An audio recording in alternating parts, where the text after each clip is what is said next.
دوستوں، آپ سب کا آفیشیل چینل میں دوستوں میں آج بہت ہی اہم اور پیاری اور ایک غم بھرا ایسا واقعہ جسے ساری دنیا کربلا کے نام سے جانتی ہے، میں آج اسی کے بارے میں آپ سے کچھ عرض کرنا چاہ رہا ہوں۔ کربلا کا مختصر واقعہ میں آپ کو بتانا چاہ رہا ہوں کہ یہ کیوں منایا جاتا ہے، کربلا کہتے کس کو ہیں اور کیا ہمیں کرنا چاہیے کیا نہیں کرنا چاہیے۔ تو آپ بنے رہیے ہمارے ساتھ، پوری ویڈیو کو دیکھیں آخر تک اور دوسروں تک بھی ثواب کی نیت سے شیئر کریں زیادہ سے زیادہ۔ تو چلیے بغیر کسی تاخیر کے ہم سب اپنے موضوع کی طرف بڑھتے ہیں۔ دوستو، جیسا کہ ہم سب جانتے ہیں کہ آخری نبی جناب احمد مجتبیٰ محمد مصطفیٰ صلی اللہ تعالیٰ علیہ وسلم ہم سب کے آخری نبی تھے۔ حضور پاک صلی اللہ تعالیٰ وسلم آخری نبی تھے۔ ان کی گیارہ جو نکاح ہوئی تھی، اس میں سے جو پہلی بیوی، جو پہلا نکاح ہوا تھا، جن کا نام حضرت خدیجہ الکبریٰ تھا، ان کے بطن سے 4 لڑکی 2 لڑکے پیدا ہوئے۔ 4 لڑکی کون کون تھی؟ ام کلثوم، زینب، رقیہ، فاطمہ۔ انہی کی لڑکی میں سے سب سے لاڈلی حضرت بی بی فاطمہ رضی اللہ تعالیٰ عنہ تھی، جن کی شادی حضرت علی رضی اللہ تعالیٰ عنہ کے ساتھ کی گئی۔ انہی کے بطن مبارک سے حضرت امام حسن حسین رضی اللہ تعالیٰ عنہ اس دنیا میں تشریف لائے، جو نبی کے نواسے بھی تھے۔ ہوا یوں کہ چونکہ حضور پاک صلی اللہ تعالیٰ علیہ وسلم، جیسا کہ میں نے بتایا کہ آخری نبی تھے، ان کے بعد کوئی اس دنیا میں آنے والا نہیں ہے، نہیں تھا، جو غلط اور صحیح لوگوں کو بتائے کہ کیا غلط ہے کیا صحیح ہے۔ تو جب انتقال کر گئے، جب ان کا پردہ ہو جانے کے بعد اس دنیا میں حضرت علی رضی اللہ تعالیٰ عنہ کو چنا گیا، اور اسی وقت یہ جو بھی مسلمان قوم تھی، ایسے جو نئے مسلمان جو ایمان لائے تھے، وہ آپس میں ہی 2 گروپ میں بٹ گئے۔ ایک تو وہ تھی، تو جیسا کہ میں بتا رہا تھا کہ حضرت علی رضی اللہ تعالیٰ عنہ جو خلیفہ چنے گئے، تو اب چونکہ مسلمانوں میں ہی 2 گروپ میں بٹوارا ہو گیا۔ ایک گروپ تو وہ تھا جو حضرت علی رضی اللہ تعالیٰ عنہ کے سپورٹر تھے، دوسرا گروپ وہ تھا جو یزید کا سپورٹر تھا۔ تو اب یہاں پر ایک سوال یہ کھڑا ہوتا ہے کہ یزید کون تھا؟ یزید کون تھا؟ یزید کا باپ یہ وہی یزید تھا جس کا باپ حضرت ابوبکر صدیق رضی اللہ تعالیٰ عنہ کے زمانے میں جو جج کا کام کرتا تھا، اور یہ لوگ بھی مسلمانی تھے ایک طرح کے، مگر آپس میں ہی کرسی کے لیے، اپنی سطح کے لیے 2 گروپ میں بٹ گئے۔ چونکہ یزیدی جو تھے، جو یزید کو ماننے والے تھے، وہ یہ سمجھتے تھے کہ ہم اس طریقے سے مسلمان بنے، اس طریقے کا جو اپنی منمانی ہر برائی کو کریں، ہر کام کو کریں اپنے منمانے طریقے سے، یعنی ہر برائی بھی کرتے رہیں، مسلمان بھی رہیں۔ اور حضرت علی رضی اللہ تعالیٰ عنہ کے جو سپورٹر تھے، جو ماننے والے تھے، جو اہل بیت کے تھے، وہ نبی پاک صلی اللہ تعالیٰ علیہ وسلم کے نقش قدم پر چلنا چاہتے تھے، زندگی گزارنا چاہتے تھے، ان کو فالو کرتے تھے، جو حضور پاک صلی اللہ تعالیٰ وسلم نے جس کو فرما کر کے اس دنیا سے پردہ کر گئے۔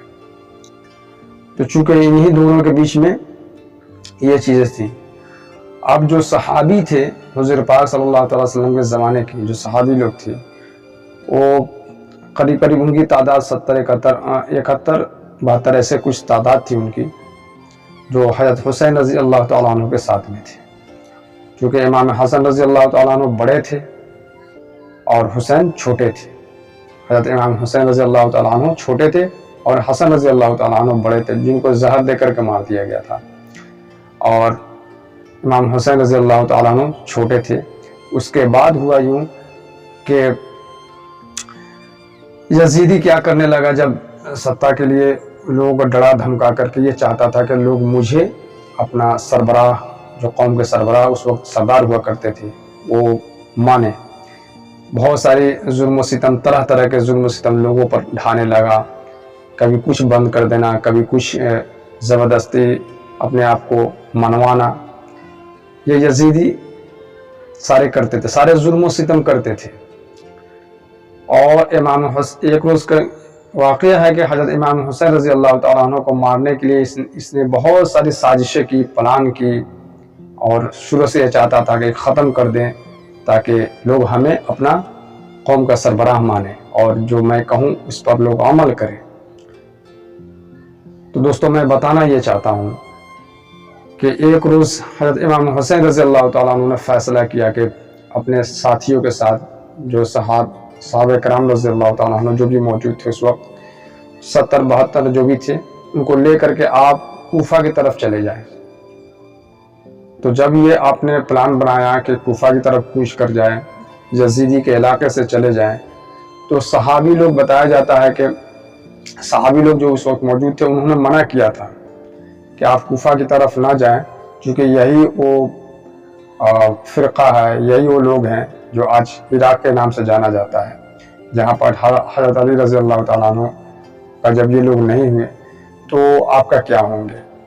صحابی لوگ منع کیے تھے، مگر حضرت حسین رضی اللہ تعالیٰ عنہ اس بات پر ریڈی ہو گئے، ایگری ہو گئے جانے کے لیے، کیونکہ وہاں سے بہت سارے خطوط آتے تھے۔ بتایا جاتا ہے کہ بورے میں بھر کر کے اور خط آتے تھے، اتنے خط آتے تھے کہ اے نبی کے نواسے، آپ میرے یہاں، میرے شہر میں میرے پاس آ جائیے، میں آپ کے بال بچوں کا سب کا حفاظت ہم سب کریں گے، خیال رکھیں گے، آپ کا کیئر رکھیں گے۔ حضرت امام حسین رضی اللہ تعالیٰ عنہ جب چلے گئے تو یزیدی کو پتہ چلا کہ حسین کوفہ کی طرف کوچ کر گیا، تو یزیدی اپنے سارے فوج کو لے کر کے حضرت امام حسین رضی اللہ تعالیٰ عنہ کی طرف بڑھ گئی، اور وہی کربلا کا میدان ہے جہاں وہ پہنچا، اور حضرت امام حسین رضی اللہ تعالیٰ عنہ وہاں ملے۔ اور اس کے بعد، اس سے پہلے بتایا جاتا ہے کہ جب حضرت امام حسین رضی اللہ تعالیٰ عنہ جب کوفہ پہنچے تھے تو آپ نے زمین خریدی اور اپنے بال بچوں کے ساتھ وہیں خیمہ لگایا اور وہیں آپ رہنا شروع کر دے، کچھ دن تک رہے تھے۔ اس کے بعد یہ لڑائی شروع ہوتی ہے اور بہت سارے یزیدی وہاں مارے جاتے ہیں، بہت سارے یزیدی مارے جاتے ہیں، صحابی لوگ بھی بہت سارے شہید ہوتے ہیں، قریب سارے۔ اور وہی بتایا جاتا ہے کہ صبح سے جب لڑائی شروع ہوئی تو شام ہو گئی، چونکہ لڑائی میں عرب کے سرزمین پر پہلے ایک اصول ہوا کرتا تھا کہ جو بھی لڑائی ہوگی یا جنگ ہوگی وہ عورتوں اور بچوں کو کوئی کسی طرح کا ڈسٹرب نہیں کرے گی، کسی طرح کا خون ریزی نہیں کرے گی، ان کو کسی طرح کا نقصان نہیں پہنچائے گی۔ یہ ایک جنگ کا، ایک لڑائی کا اصول مانا جاتا تھا اور رہنا بھی چاہیے۔ تو ہوا یوں، اس کے بعد جب بہت سارے صحابی شہید ہو گئے، یزیدی بھی کتنے ہزار قریب آئے تھے، سارے ایک صحابی 10 100 یزیدی پر بھاری پڑتے تھے۔ تو جب 4 بجے عصر کا وقت آ گیا تو آپ کا ایک ننھا لڑکا تھا جن کو دنیا اصغر کے نام سے جانتی ہے، حضرت علی اصغر رضی اللہ تعالیٰ عنہ، جو 6 مہینے کے معصوم بچے تھے۔ تو ان کو جب پیاس لگی، ان کا گلا سوکھا جا رہا تھا، پانی سے ان کا گلا سوکھا جا رہا تھا۔